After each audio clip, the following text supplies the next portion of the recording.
Host and satirist Basham Yousef. Basham, it's great to have you back on the programme. I wish it was under different circumstances. First of all, what is your reaction to what happened on October the 7th? Oh, it was terrible, of course. I mean, we kind of get our news kind of also secondhand because, you know, my wife's family, they live in Gaza. They have cousins and uncles there, and their house also was bombed. We haven't been able to communicate with them for the past 3 days. Communication are lost. So we don't know actually what is the, how are they doing, but, you know, we're used to that. I mean, it's just like, it's very repetitive. We're used to that. We're used to them being bombed every time and moving from one place to the other. You know, it's just like those Palestinians, they're very dramatic. Israel killing us. But they never die. I mean, they always come back. You know, they're very difficult to kill, very difficult people to kill. I know because I'm married to one. I tried many times, couldn't kill her. I mean, there's a dark humour there, and I understand why. Because oh, it's not dark humour. I try to get to her every time, but she uses our kids as human shields. I can never take her out.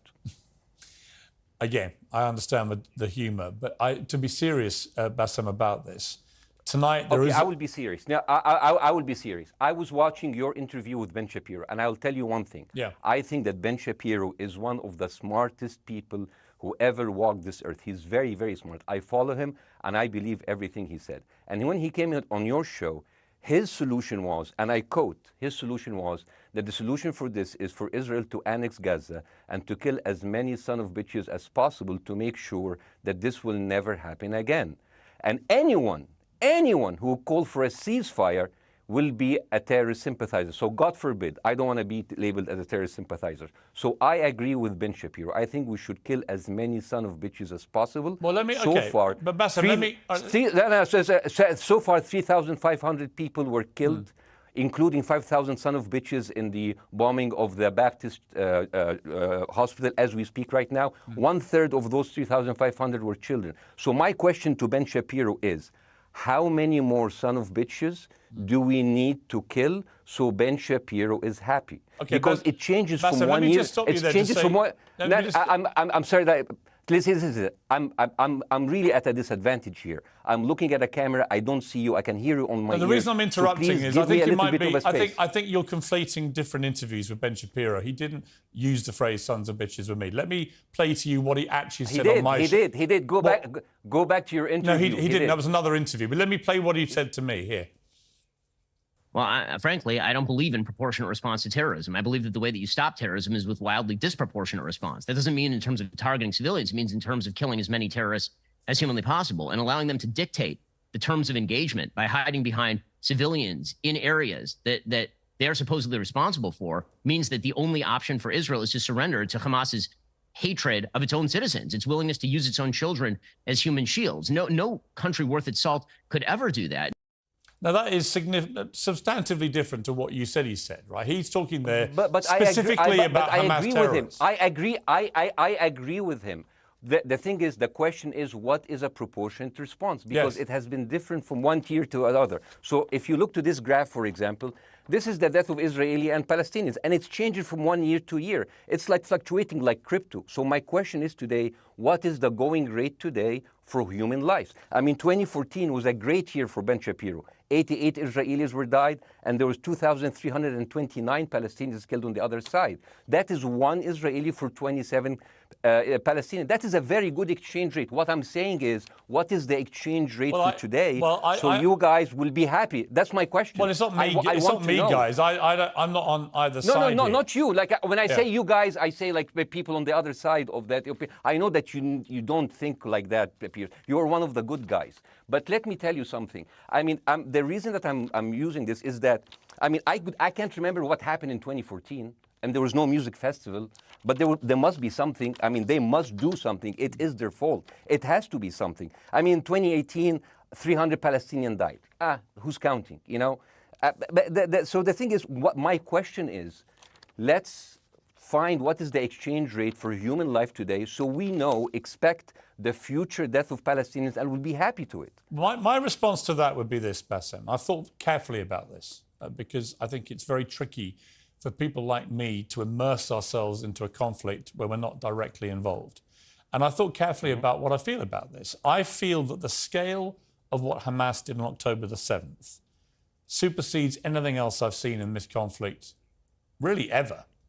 The savagery, the butchery, the slaughter of 1,300 people, the shooting of babies, the 100%. Kidnapping of grandmothers and so on. So if we can agree on that, which I think is inarguable, then the question then becomes, again, about proportion. I don't disagree that there's been a lot of bad stuff on both sides going back historically for decades. But if we agree that this was on a different level altogether, quite deliberately by Hamas, designed to provoke... No, here's my question.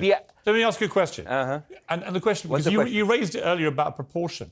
I honestly don't know what the proportionate response is.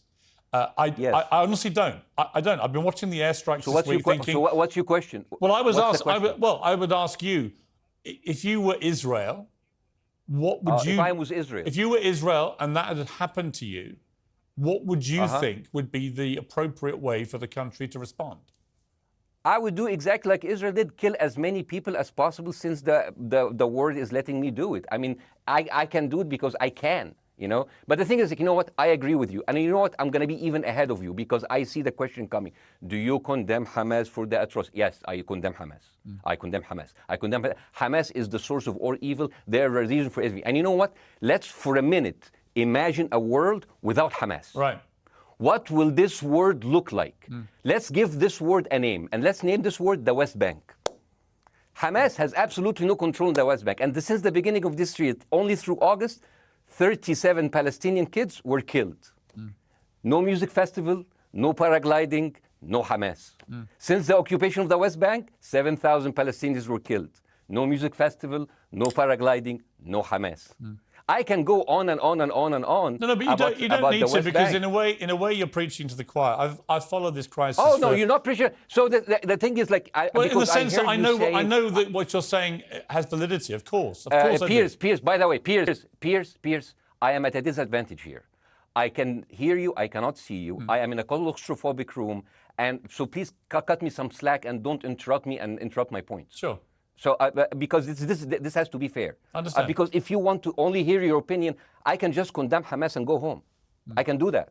So, do you want to do that, or do you have a much more nuanced conversation? No, I absolutely want to have a nuanced conversation. I wasn't aware I was interrupting you. I thought I was letting you speak. Amazing. So let's. I mean, I would say I really applaud Israel for doing one thing that no military force in the world does. Because I heard Ben Shapiro and I heard Ron DeSantis, and they said Israel is the only military force in the world that warns civilians before bombing them. I mean, how fucking cute. That is so nice of them. Because with this logic, if Russian troops started warning Ukrainians before bombing their houses, we're cool with Putin, right? I mean, okay, Habibi, you have warned them, go invade, it's fine, you have done your job. I mean, the thing is, and I understand, and I also heard Ben Shapiro talking about Human Shield. So you remember my wife's family, they live in Gaza. So I asked them, I told them, when Israel give you the nice warning, the cute warning, does Hamas force you to stay in your home so you can be bombed and use as Human Shield? You know what, Hassan here, my wife's cousin, he's a loser, you know. He told me, you know, when I asked him, does that happen? He told me, no. The lying son of a bitch lied to me. I told him, you don't understand. Ben Shapiro and Ron DeSantis keep saying that Israel warned you and Hamas asked you to stay put. So I told you, he's a loser. He never kept a job. He even failed in all of the interviews to become like a Human Shield. I would believe Ben Shapiro. Let me ask you this, So let's go with that. No. Let me ask you this. At some point, I must be able to ask you questions. It's not a monologue for you, Bassa. If we agree that for the 14,000 casualties, I mean, who's counting, our Human Shield, does that mean that every single one of those civilians was standing, obscuring a military target behind them? Because that's a lot of weapons. I mean, Hamas is packing. No, of course it doesn't. And look, it doesn't. So there's some collateral damage. Lots of collateral damage. Yes. It's fine, yeah. You kill some to save some and then kill some more. Yeah, I agree. Yeah. Well, let me ask you this. Again, it comes back to proportionate response. When the world decided it had to get rid of ISIS because of the appalling butchery they were carrying out, it did so by also killing, very sadly, a lot of civilians along the way by doing airstrikes against places which But killing civilians are inevitable. You said that in the beginning. My point is, it's inevitable. Yeah, but once Israel has decided that they want to get rid of Hamas, and Hamas is embedded with civilian population, I'm very concerned about what's going to happen next. I've written a column tonight saying, I remember the Iraq War, which I opposed, right? I remember all this. So my question to you is, what would you think would be an appropriate response by Israel to what happened? Well, these are years of disproportionate responses of Israel. Right. Did it solve the solution? Did it solve the problem? Did it work before, so it will work? What will be the surprise this time? What will be the twist that will make this work this time? What will be different this time? Seriously, I mean, like, this is only the last 15 years. I mean, because it's too many papers. I just got this. But how will this be different? And the thing is, I am so glad in the introduction that you mentioned the Iraq War. I applaud you, Piers, for saying that, because you were honest about it. You said that spreading lies like WMDs make people look at those people as less of humans, and they would accept the death of 1 million Iraqi, whether by sanctions or by invasion, right? You are a good man. This is amazing. And you know what is similar? Is when you spread the lies of 40 decapitated babies, although it was refuted. So what happens when people hear that, killing babies is horrible. But when you say decapitated 40 babies, you are planting a certain image with a certain trigger in people's mind. Who has said that? Who has said 40? Who has said that? You have said 40 decapitated. Who has said that? You have repeated. No, I haven't. What? I've never said that. You haven't said on your show 40 decapitated babies? Never. Ben Shapiro didn't say it? No. Ron DeSantis didn't say it? Nobody has said it. Okay, nobody said it? No. Oh, okay, maybe I am wrong. Decapitated. Here's you're wrong. I've never said that. The thing, what happened, no, you're wrong. But the thing is, when Iraq, the thing is, the same thing is happening in Iraq. Ben Shapiro once tweeted, not even about Gaza, about the West Bank, when Israel continued to build the illegal settlement. He said, 2017, Israel likes to build things, and Arabs, not Palestine, not Hamas, Arabs like to bomb crap and live in open sewage. Yeah, I thought that was very the Israeli defense minister, he said, those are human animals. And the thing is, Ben Shapiro should know better, because, long before the Holocaust, before Jewish people were thrown in the gas chambers, the Nazi propaganda called them rats. Now, as a human being, I will never accept that another human being being thrown into a gas chamber, but a rat, kill 10, kill 1,000, 3,500. They are son of a bitch. They are human animals who live in open sewage and decapitate babies. And because of that propaganda, Mr. Morgan, that guy in Illinois, the 71-years-old guy, he killed, stabbing the 6-year-old Palestinian kid in Illinois 26 times. And he used to play with him. They used to be friends. But he went in, marching into their apartment, stabbing his mother and killing him, shouting, all Muslims could die. Yeah. It took you 80 years to change one word from Jewish to Muslim. And then you transferred your guilt to us and took away our land. Bاسم, let me ask you a question. That deal sucks, man. Let me ask you a question. How do we get from where we are now to peace? Well, first of all, you need to change the perception. Nikki Haley, the American presidential candidate, said, we are in Israel in this because it's a fight between good and evil. Now, if you already decided someone is good, he can do no evil. And if you decided someone is evil, it's good to kill them. Killing them is good. You see, and the thing is, it is not like something new. I mean, I look at history and I see, I'm sorry to say this, but Westerners has always dealt like this with indigenous people. You first treated them like savages, Native American, First Nation, Aboriginal. They're savages. Kill all the savages. And then when they're almost extinct, you start feeling sorry for them, like animals. So maybe the solution is that we kill as many Palestinians as possible, so the few of them that remains do not bother you. And maybe Netanyahu, when he lives for another 100 years, he'll become a tree hugger. Let me just challenge you on this. And he will campaign for preserving the three Palestinian. You keep talking about Westerners like me. Okay, so let me return the favor, okay? Hamas is dedicated to the complete eradication of Jewish people. I am not the spokesman for Hamas. I'm not saying you are. Why do you keep... I'm not saying you are. Their spokesman. You're talking to me. I fucking hate them. Bاسم, Fuck Hamas. Hamas. Are you happy? You're missing my point. You're talking in a generalized way about people in the West who always talk about Arabs as savages. I don't. No. I'm talking about America. About I actually led the campaign. I led the media campaign in this country against the Iraq War. Okay, so I don't see. I don't see people in the Middle East as savages. You are one of the good ones. But what I would say is, I'm talking about you. You're great. No, it's not about me being amazing. great. We love you.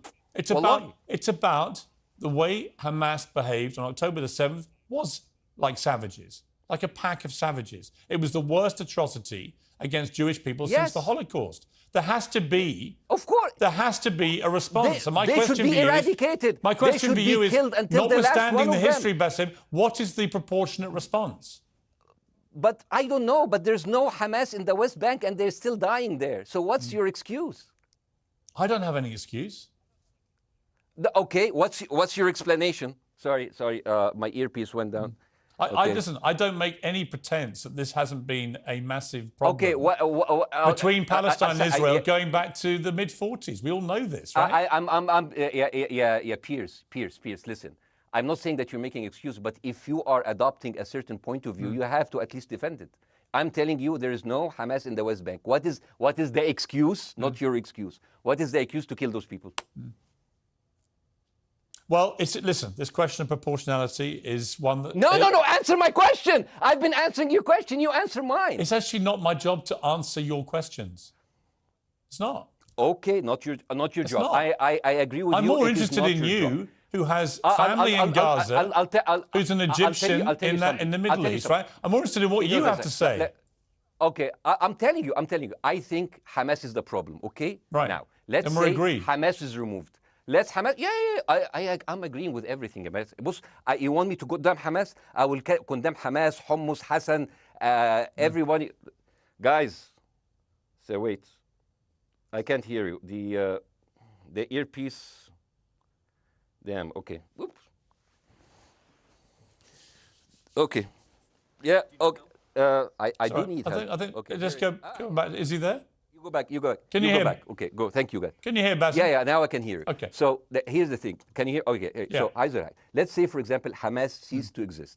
Okay? Do you hear me? Yes. Yeah. Hamas ceased to exist today. Now, right now, in Palestine, in West Bank and Gaza, 20% of Palestinians go through Israeli prison system, whether imprisonment, whether interrogation, whether torture, and the rest of them, they live a life of daily loss of land, of homes, of life, and they are suffocated by this. So let me ask you something. If you are a Palestinian living into these conditions for decades, would you sympathize with your oppressor or sympathize with the people who claim they resist them even if they are terrorists? I have made no secret that I think the conditions Palestinians have had to exist under are completely unacceptable. Yeah. I've said that for years. So the question then becomes, how do you forge peace between two warring parts of that region who, for decades, have approached peace, in my view, with mutual sledgehammers, with no actual desire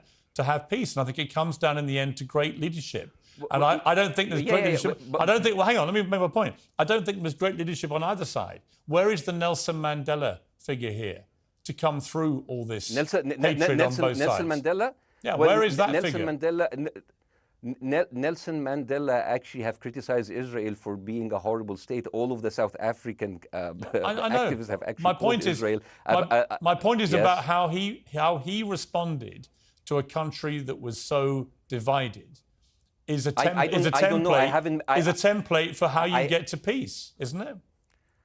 I haven't met Nelson Mandela, so I wouldn't know. But there's a point. There's a very important point here. You know, I want to understand what is the logic of Israel carpet bombing Gaza. I mean, if there's a logic, if this will make Israel safe, I want to hear the logic. So if they continue bombing, what are they hoping to achieve? Well, I think we know what their stated aim is. Their stated aim is to eradicate and wipe out Hamas. They believe Hamas are living predominantly in northern Gaza. They also are aware they're living amongst civilians. So it's an incredibly difficult thing. As I said in my monologue, it is very, very difficult to see how they do this without massive collateral damage. So if I can understand this correctly, basically Israel is doing this to pressure the Palestinian community in Gaza to turn against Hamas. Is that right? I'm sure that's part of it, yes.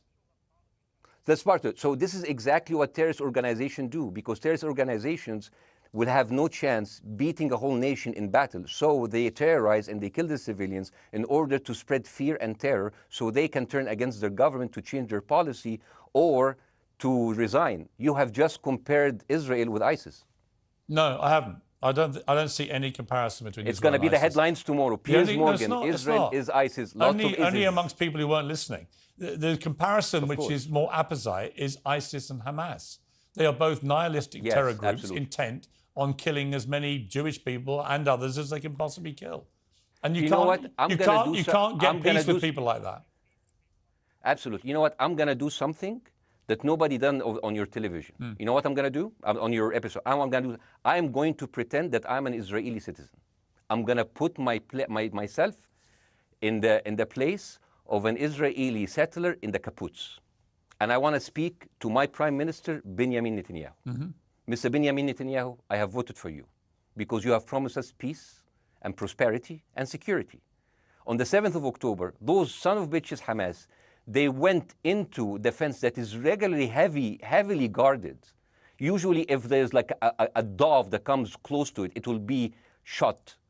Those people went in and they went for 6 hours before IDF forces was deployed, killing our friends, our families, kidnapping our grandmothers and babies, and went in. I want to ask you, Mr. Prime Minister, after you have fractured the Israeli community and you have fucked our courts, our Supreme Courts, what are you doing with the money being given to you, to the United States? Also, you are carpet bombing Gaza with absolutely no regard to our hostages, our people. I heard a rumor in the kibbutz that you're doing that you let that happen as an excuse to carpet bomb Gaza, so you push them into Sinai. And I didn't believe that. That's like, not my prime minister. He can never do that. And then I watched an interview for Danny Ayalon. He was your chief advisor. He was also the Israeli ambassador to the United States. And you know what he said, Mr. Prime Minister? He said that the solution for those Palestinians is to go into a vast land of Sinai and live into tent cities temporarily, temporarily, wink wink, until we build Gaza again, and then we invite you back. يعني عبط احنا بقى. يعني فاهمني؟ We've seen this movie before. So يعني, and when I saw this, I couldn't explain to my fellows in the kibbutz, how come our Israeli government is trading human lives for another piece of land? So as an Israeli citizen, I need to hold my Israeli government accountable. And as an American citizen, I want to know all of these money that we are giving to Israel. We're giving them $4 billion every year. Joe Biden said it's the best investment America ever done. Well, if I am in the place of Joe Biden, I would say, sorry, don't speak. I would say, if I was Joe Biden, I would go down and whisper in the ears of Netanyahu and tell them, I hate bad investments. They haunt me, like Littlefinger in Game of Thrones. But the thing is, this is the problem. Israel always victimizes itself, and I have never seen a victim putting their oppressor under siege and bombing them 24/7. Israel wants you to believe that they are the victim. Dealing with Israel is so difficult. It's like being in a relationship with a narcissistic psychopath. He fucks you up, and then he makes you think it's your fault. All right, you Bاسم. look at Israel as Superman, but they're really Homelander. Bاسm. Wallahi, they are shooting Bاسm, I want to fish say in a one barrel, thing. and they are annoyed with the splashes. Bاسm, I want to say two things. One, if you could just slightly mind your language. We are uncensored, but if you keep swearing, I'm very sorry. We have to apologise to viewers who may be offended by that. I apologize. But I understand passions run high, to so let's not get too bogged down about the old swear word. I apologize to the viewers. I apologize to the viewers for my language. My second question is this. After the sight of dead civilians. After the break, we have the managing director of the Daily Wire, which is Ben Shapiro's company. We were going to interview him on his own, but he's happy to come on and talk with you directly if you are prepared to stay.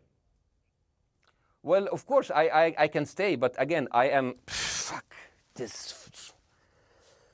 in a disadvantage, and I would like to have my space to respond. Okay, we'll come back after the break. Stay there, because here's the thing. There's two things we've got to go to a break. All right. When we come back from the break, it'll be you and Jeremy Boring from the Daily Wire. I have news. We're taking a short break, Bاسm. I'll be back. Welcome back to Uncensored. For more on the situation in Israel, I'm joined now by the CEO and co-founder of the Daily Wire, Ben Shapiro, his partner, Jeremy Boring. Jeremy, thank you very much indeed for joining me. I'm sorry we demoted you earlier to mere MD. You are the CEO and co-founder.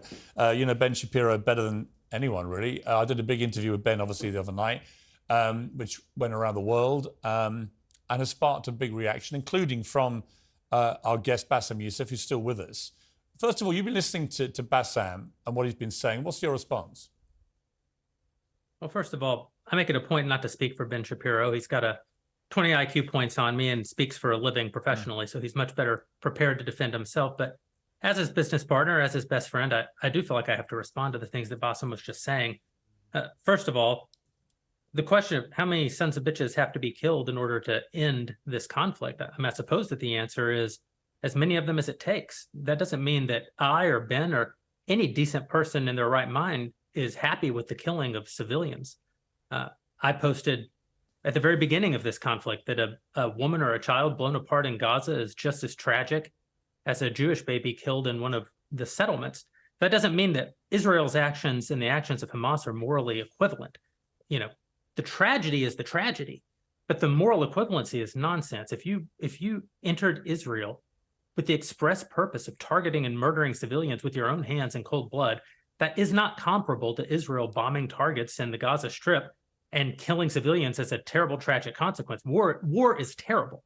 War is an awful thing. That's why decent people don't lightly engage in war and why Hamas should not have incited this war.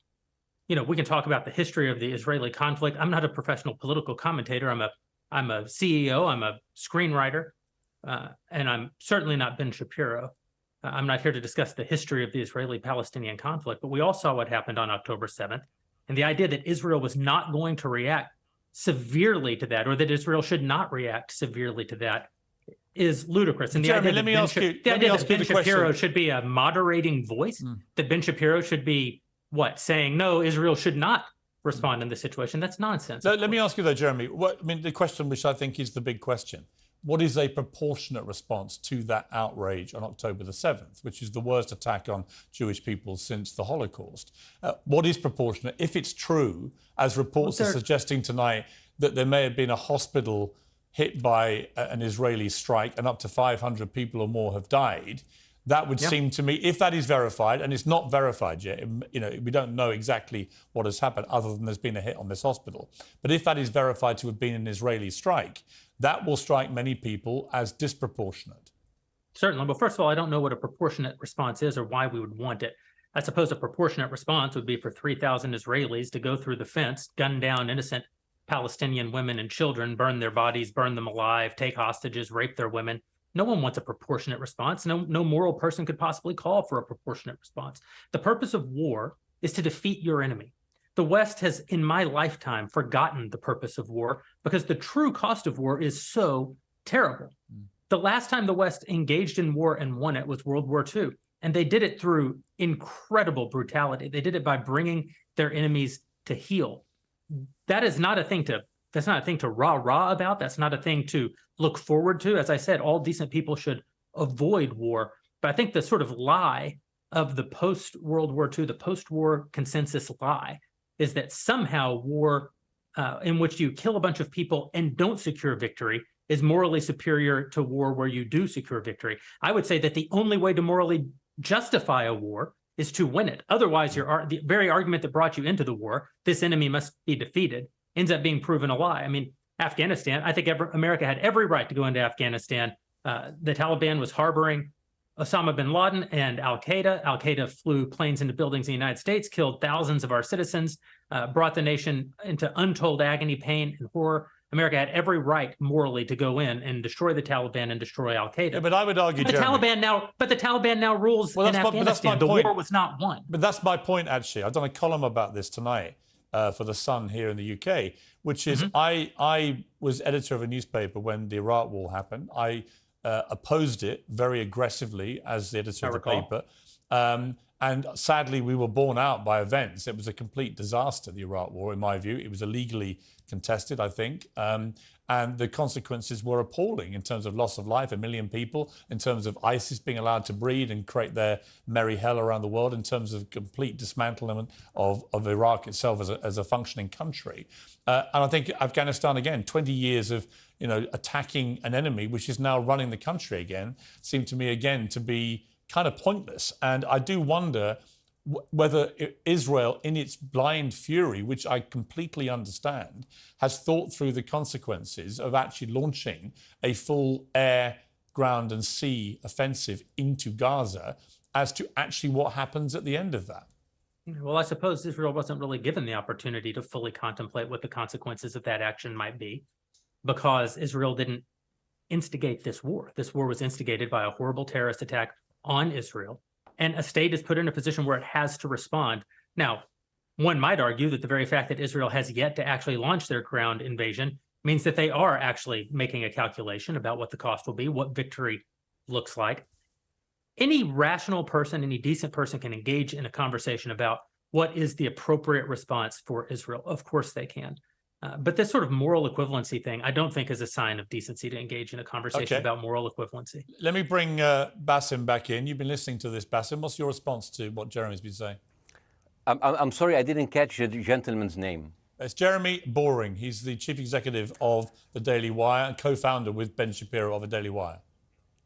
Hi, Jeremy. Please say hello to Ben Shapiro, and please tell him that I do think he is the smartest person to ever walk the earth. Thank you so much. So, as response to Jeremy, I agree with everything you said. I mean, what is disproportionate? I mean, he just used the examples from Second World War and America, showing that civilian casualty is, I heard his voice. He was very sad. And as he was telling us, it is so inevitable to kill so many civilians because it's something that we cannot avoid. I hear the sadness in his voice. And I know that it's a very difficult decision to kill all of these civilians because that's for a higher cause. And I understand. But my question, I have two questions. The question is, how can you justify the killing in the West Bank where Hamas does not exist? And if the disproportionate response during over all of these years have actually worked, what will be new this time that did not happen before? I just want to. That was my question. Okay, that was my question. I'm gonna. Okay. So now, if I ask the question, can I say something on my side? Well, a little bit personal. Baasim, with respect, a little bit personal. Baasim, with respect, I gave you half the show to have your side. Jeremy's had a lot less time. I'm going to have to. You want me to leave? Baasim, I'm going to have to let you go because we've been on air with you for 40 minutes. Okay. Bye bye. But listen, bye. I would like to talk to you again, and thank you for joining the program. I appreciate it. Oh, by the way, my wife's family is all right, and they sent us a house. It's bombed. It's beautiful. It's going to be a good like Halloween theme. So well, I'm very sorry for what your family are going through in Gaza, and I mean that very sincerely. By the way, I don't know. I don't know I don't know him. By the way, I haven't actually met them. They didn't even come to my wedding. They couldn't because they are stuck in Gaza. Okay. And she never saw them because, Gaza is not a destination. Baasim, as I say, we hear their voices, and it's they die. It's fine. It's fine. Baasim, I wish your family all the very best. Thank you for joining me. I appreciate it. I don't. Thank you.